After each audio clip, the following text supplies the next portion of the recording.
సర్రట shock ఇస్తుందంట. రాష్ట్రంలో భారీగా తగ్గనున్న ఓటర్ల సంఖ్యట. డిజిటలైజేషన్కు రాని ఎన్యూమరేషన్ ఫారాలు 73.95 లక్షలట.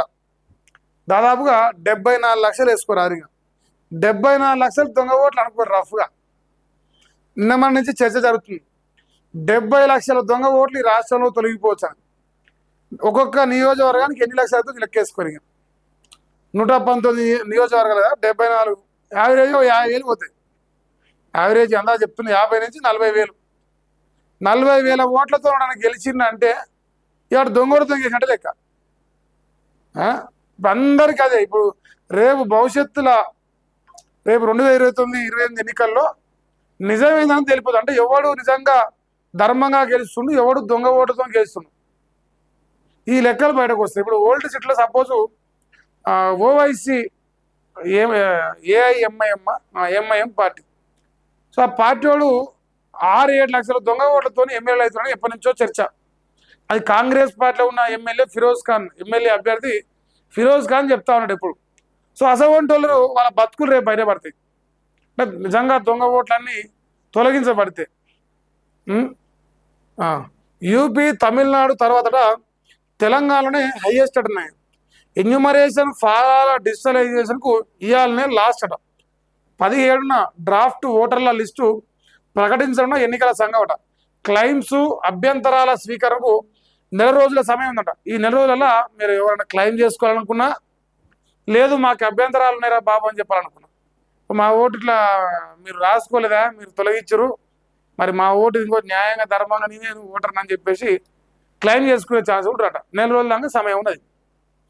ఇక ఆ సమయంలో మళ్ళీ ఓటర్ల నమోదు కూడా అవకాశం ఉంటుందంట.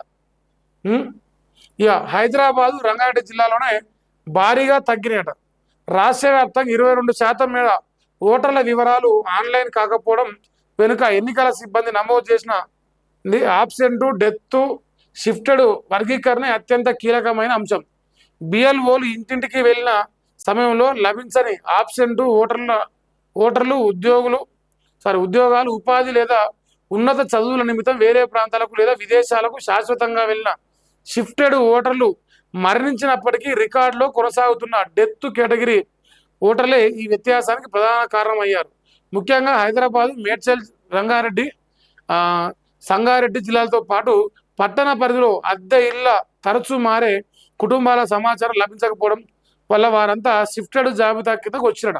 అలాగే బోగస్ ఓట్లను, ఒకే వ్యక్తికి 2 ప్రాంతాల్లో ఉన్న డబుల్ ఓట్లను అధునాతన మ్యాపింగ్ సాంకేతికత ద్వారా గుర్తించి తొలగించడం ద్వారా ఓటర్ల సంఖ్య తగ్గింది.